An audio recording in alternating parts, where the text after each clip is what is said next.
Assalamualaikum warahmatullahi wabarakatuh. Saya Muhammad Ryan Ali dari kelas 13 ingin menjelaskan tentang perkembangan sistem komunikasi bergerak dari setiap generasi sampai tren masa kini. Perkembangan teknologi jaringan 0G sampai 5G. Penggunaan smartphone tentunya sudah tidak asing lagi dengan huruf G dan simbol jaringan yang sering muncul di layar smartphone. Simbol tersebut adalah perbandingan jaringan yang sekarang sedang digunakan oleh smartphone-mu. Sebenarnya ada bermacam-macam jenis jaringan, namun telepon seluler yang baik biasanya sudah menggunakan huruf G. Berikut ini sejarah mengenai OG sampai 5G. 0G. Perkembangan awal 0G adalah perkembangan dari awal mulanya penggunaan jaringan. Biasanya digunakan oleh radio khusus dengan jangkauan yang terbatas dan hanya disambungkan dengan telepon jaringan umum yang biasa. Awal mulai perkembangan 0G biasanya hanya bisa digunakan untuk mengirim pesan suara saja. Teknologi ini dimulai perkembangan pada awal tahun 1947. 1G, Original Technology Cellular for Voice. Jaringan 1G pertama kalinya ditemukan di tahun 1980 ketika AMPS di Amerika bekerja sama dengan TACS dan NMT di Eropa. Merupakan terobosan di teknologi jaringan. 1G merupakan teknologi handphone yang menggunakan sistem analog. Generasi pertama ini menggunakan teknik berkomunikasi yang disebut Frequency Definition Multiple Access atau MVDMA. Teknik ini memungkinkan untuk membagikan alokasi frekuensi pada suatu sel untuk digunakan masing-masing pelanggan di sel tersebut. Sehingga setiap pelanggan saat melakukan pembicaraan memiliki frekuensi tersendiri. 2G. Pada awal tahun 90-an, untuk pertama kalinya muncul teknologi jaringan seluler digital yang hampir bisa dipastikan memiliki banyak kelebihan dibandingkan dengan teknologi jaringan analog atau 1G. Seperti suara lebih jernih, keamanan lebih terjaga, dan kapasitas yang lebih besar. GSM muncul terlebih dahulu di Eropa, sementara di Amerika mengandalkan DAMPS dan Qualcomm CDMA pertama mereka. Kedua sistem ini, GSM dan CDMA, mewakili generasi kedua 2G. Dari teknologi jaringan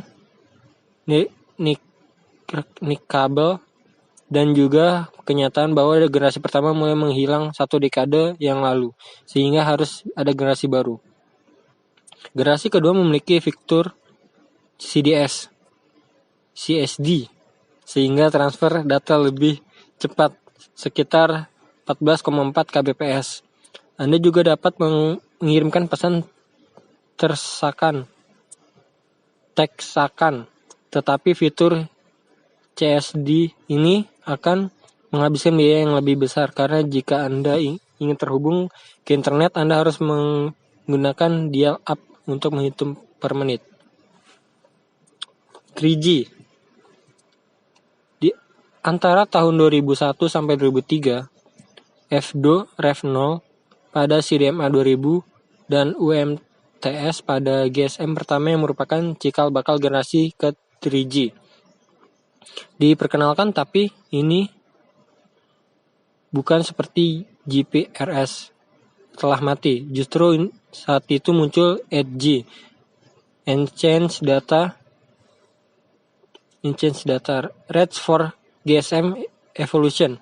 Ini diharapkan menjadi pengganti GPRS yang baik karena tidak perlu mengupdate hardware secara ekstrim dan tidak perlu banyak mengeluarkan biaya. Dengan 8G, Anda sudah dapat merasakan kecepatan 2 kali lebih cepat daripada GPRS. Akan tetap saja masih kurang cepat dari 3G. Kekurangan teknologi 3G memiliki kecepatan transfer data cepat, sehingga dapat melayani layanan data broadband seperti internet, video on demand, musik on demand, games on demand, dan on demand lainnya yang memungkinkan kita dapat memilih program musik, video, atau game semudah memilih channel di TV. Kecepatan tinggi itu juga mampu melayani video conference, dan video streaming lainnya. 3.5G. Teknologi 3.5G ini memungkinkan penggunanya untuk mengunduh beragam sajian multimedia seperti streaming video, streaming musik, mobile TV, permainan daring, online game, cuplikan film, animasi, video klip, permainan, video klip olahraga, berita, keuangan, memainkan kumpulan lagu secara penuh, dan unduh karaoke dengan kecepatan tinggi. Seluruhnya dapat dilakukan sambil tetap melakukan telepon video dengan tanpa menggunakan proses transfer data. Berikut merupakan teknologi yang digunakan pada 3.5. HSDPA, High Speed Download Link Packet Access, dan WiBro, Wireless Broadband. Setelah beberapa tahun, CDMA 2000 mengupdate teknologi dengan FDO mereka menjadi FDO Rev-A. Teknologi ini merupakan kecepatan 10 kali lebih cepat dari Rev-0. Juga UMTS atau yang sering disebut juga 3GSM. Setelah mengupdate teknologi mereka ke HSDPA dan HSUPA. Inilah yang dinamakan 3.5G. 4G. 4G dikatakan memiliki kecepatan 500 lebih cepat daripada CDMA 2000. Dapat memberikan kecepatan hingga 1 Gbps jika Anda di rumah atau 100 Mbps ketika Anda berpergian. Dan dalam waktu singkat tentu saja. Untuk contoh seberapa cepat teknologi 4G adalah mendownload film berkapasitas 6 GB saja yang diperlukan waktu 6 menit. 4G adalah singkatan dari istilah dalam bahasa Inggris Fourth Generation Technology. Istilah ini umumnya digunakan mengacu kepada perkembangan teknologi telepon seluler. 4G merupakan perkembangan dari teknologi 3G. Nama resmi dari teknologi 4G ini adalah IAAA, Institute of Electrical and Electronic Engineers, adalah 3G and beyond.